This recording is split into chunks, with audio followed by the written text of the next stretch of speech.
তো আজ আবার চলে এসেছি এখানে, কাজ বাকি আছে। কালকে দুটো গ্লাস ফিক্সিং হয়েছিল কমপ্লিট, তো আজকে দুটো গ্লাস ফিক্সিং করতে হবে। এই যে দুটো গ্লাস লাগানো হয়ে আছে দেখতে পাচ্ছ, একটা একটা দুটো। যেটা একদম স্টিকার তোলা হয়নি, এটা স্টিকার তুলতে হবে।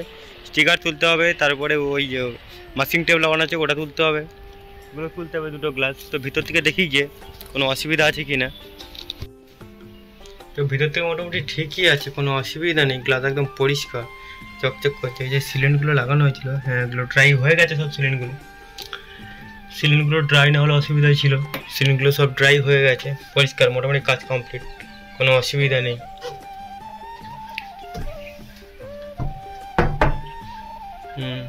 কমপ্লিট, ঠিক আছে, দুটো হয়ে গেছে কমপ্লিট। স্টিকারগুলো তুলে দেবো, দিয়ে নেক্সট গাড়ি ওপারেরটা দেখবো কেমন কি হয়ে আছে করে ওপার।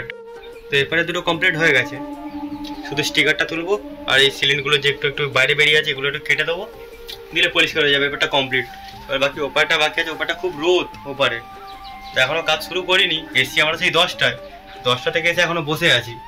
তো উপরে লাইন কাটতে হবে, তারপরে নালে রিক্স হয়ে যাবে। 25,000 ভোল্ট আছে, ওই জন্য এখনও লাইন কাটবে তারপরে কাজ করবো। এই জন্য সবাই বসে আছি আমরা এখন।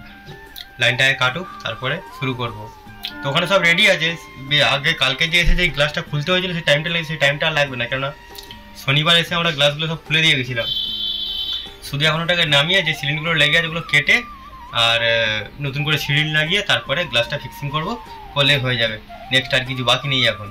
তো আজকে বেশি টাইম লাগবে না, 2-3 ঘন্টা কাজ করলেই হয়ে যাবে। যেমন কালকে পুরো দিন টাইম লেগেছিলো, আমাদের যেতে যেতে সন্ধ্যা 7টায় বেজে গেছিলো।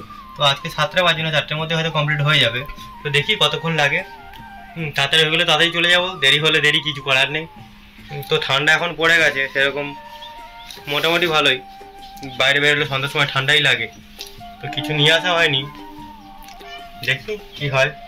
এগুলো এতটা পরিমাণে শক্ত যে টানছি আমি এখান থেকে, তাহলে এত জোরে টেনে তবু ছিঁড়ছে না। কতটা পরিমাণে শক্ত, তাহলে এটা লাগানোর পরে গ্লাসটা যে কতটা স্ট্রং হয়েছে, মজবুত হয়েছে, তাহলে বুঝতেই পারছো জিনিসটা কত মজবুত হয়েছে। প্রচণ্ড শক্ত। প্রথমে রাবার যাতে সিলিন্ডার থাকে জেল, তো লাগানোর পরে পুরো রাবার হয়ে যায় জিনিসটা। ভিতরটা পুরো নোংরা হয়ে আছে একদম। কালকে রাবারগুলো সিলিকনটা কেটে গ্রাইন্ডিং করতে পুরো নোংরা চারদিকে ভর্তি হয়ে গেছে। তো উপরে ড্যাশবোর্ডের উপরে পুরো নোংরা হয়েছিল, তো সেদিকটাই মোটামুটি ব্রাশ দিয়ে ঝেড়ে পরিষ্কার করে দিয়েছি। তো সেটা পরিষ্কার আছে, কিন্তু এই ফ্লোরটা পুরো নোংরা, এটা এয়ার দিয়ে পরিষ্কার করতে হবে, নাহলে হবে না। ফুল একদম কাজরা হয়ে আছে,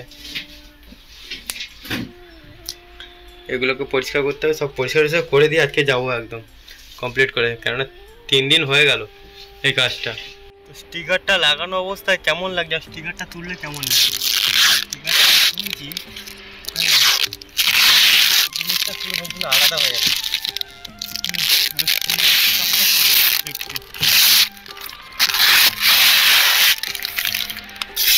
ওই জন্য এটা যে পলিকার্বন সিট সেটা বোঝার কোনো কিছু নেই, কাঁচের মতন লাগবে। বাস, পুরো কাঁচ। আগে যা অবস্থা ছিল আর এখন আকাশ পাতাল।